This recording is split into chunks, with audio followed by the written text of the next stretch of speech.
Saya Namaha. Yes, thank you. Welcome you. Red? Welcome, welcome, Mataji. Thank you, Yes, Swamiji. yes. So, my first question will be for our celebration on 6th and 7th April. Yes. As you know, we came little groups like this since 10 years. It's the 10th birthday. Yes. And we want a little word on what is unity. Yes. Why we say we are one. Yes. Finally, it's a vast subject. Yes. The whole world, as it is unity in diversity and diversity in unity. One in many, many in one. Shall I translate a little bit? Yes, yes, why not?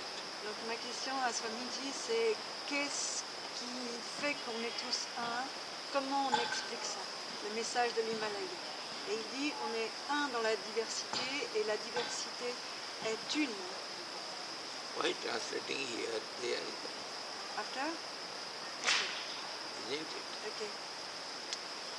So, whatever we take as one, it is not one. If you analyze, it is the group, one group. It is a totality. It is not just one as it is. It is a totality. No one can be found. Nowhere we can find one without manyness within it. Everywhere. For example, our body is one and so many parts. There is no body as a whole. We cannot see the body without seeing the parts of it. And anywhere you go, one tree, there is no tree. If you want to see the tree analytically, there is no tree. Nowhere the tree is seen. But parts of it as a whole, totality, is seen and named as a tree or a body. So everywhere we see a group is always seen, and there is no one. Everywhere, whole universe is created in this way, so it creates confusion and misunderstanding. This is called ignorance. We don't understand how is one and how it constitutes so many within it as parts of it. Okay? Yeah. Why we say we are finally, ultimately we are one? Ultimately one in sense, we should not feel different from each other. In this sense, it is said, unity in diversity and diversity in unity, so that we'll understand as a whole we have the duty to have relationship, cooperation and mutual understanding with every part of our whole totality. Then only the whole group will function correctly or successfully. Then only it will be successful. And success means in the unity that oneness disappears, that group disappears when we analyze it, and then we merge in absolute one without a second.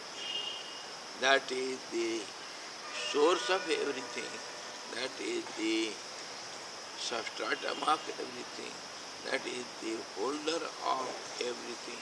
That is the final aim of every individual being, and that is our source. We have to go back to source for whole totality. And as individual being, why we should not feel individuality? Because in individuality we forget the whole total feeling, and thereby we are limited, and thereby we lose our unlimited power and unlimited understanding. We forget it. So always we should think of one being a part of it, so that we can understand our relationship with the whole totality, with every individual being, every identity we have relationship. This is how the whole universe is one, and as a whole, if one atom moves here, the whole universe has to move, because everybody is related with others. This is understood as a whole totality. This is how we should go back to our union with the absolute one, without a second, without possibility of a second. This is the clue to feel union, unity. And it is through remembering Continuously having relationship, having the remembrance of it, memory of it, not forgetting even for a second, fraction of second. That is the way to reach the highest target, our aim of every being. When you feel and you act as individual being without having relationship with others, then you are limited. Everything is limited. So this is your meanness, mean-mindedness, your miserliness in thinking. So everybody should always remember that whole totality and act as individuality with relationship with every and each individual beings. Then the harmony will be there in the society. Everybody will be happy. That is the way to happiness. That is the way to blessedness. This is why the great saints, the great research students who had spent their lives for getting this, they say in this way. The simple saying goes, diversity in unity, and unity is in diversity. This is how it is said like this. We should feel it, understand it, accept it, and act accordingly. This is the way to blessedness. And when something is disturbing us, and something we don't like, how to embrace it. Yes. Liking and disliking occurs when there is no relationship, no understanding. Then only a proper understanding is there, and we feel relationship with everyone, we cooperate, then there will not be any liking or disliking. When I feel you are my family member, can I dislike you? Though you act not according to my will, even then I will not cut off your relationship with me, because I feel you are one with me. You are one of our family members. The whole universe is our family. That is how we say Vasudhaiva Kutumbakam. Vasudhaiva Kutumbakam. Vasudhaiva Kutumbakam means the whole universe family feeling. And see how we are limited, how we are bound by this limited feeling, individual feeling. There is always some demarcating line where we feel it belongs to me, and beyond that it doesn't belong to me. Always there will be boundaries. This ashram belongs to me. There is a boundary line. Beyond that, it is not mine. I don't take care of it. I am not worried about it. If this boundary line is taken out, then what belongs to you? So in this way, all the boundaries of limitedness, when deleted forever, you are universal being. By limited understanding, by limited feeling, we have lost our all-powerfulness, almightiness, that and omnisciency, omnipresency, omnipotency, we have lost it. It is our original nature. We have forgotten it by limited ideas. And we should delete all these limited ideas, forget it, so that we'll be one with everyone. And then there is no happiness, no unhappiness. Everything is balanced and we enjoy the whole unity in everything. This is the essence of all the religions. We forget it. And because of boundary limitedness, we fight with each other. And we fight for peace. This is the wonderful statement. We fight for peace. Peace is not a fight. Peace is equilibrium. Peace is balanced state. This is how we can attain peace, world peace. What is interest to come and encounter other traditions? For example, Christian and Hindu. Is it important to make this link?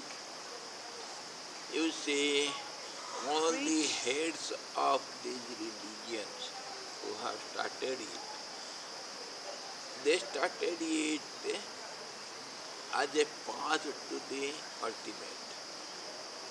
But their followers, in the course of time, they forget the ultimate aim and they forget so many things and they add something to it and thereby it is polluted in the course of time and we differ from each other and that's how we fight against each other. But all the religion heads, they realize religion is one. Religion is one. Paths are different. Paths are many. Suppose the hilltop, the peak of the mountain is one only. But there will be innumerable paths from the bottom and many people adopt many different paths to reach the peak. But they will reach one point only. So why to fight against each other. Why to say I am right, others are wrong?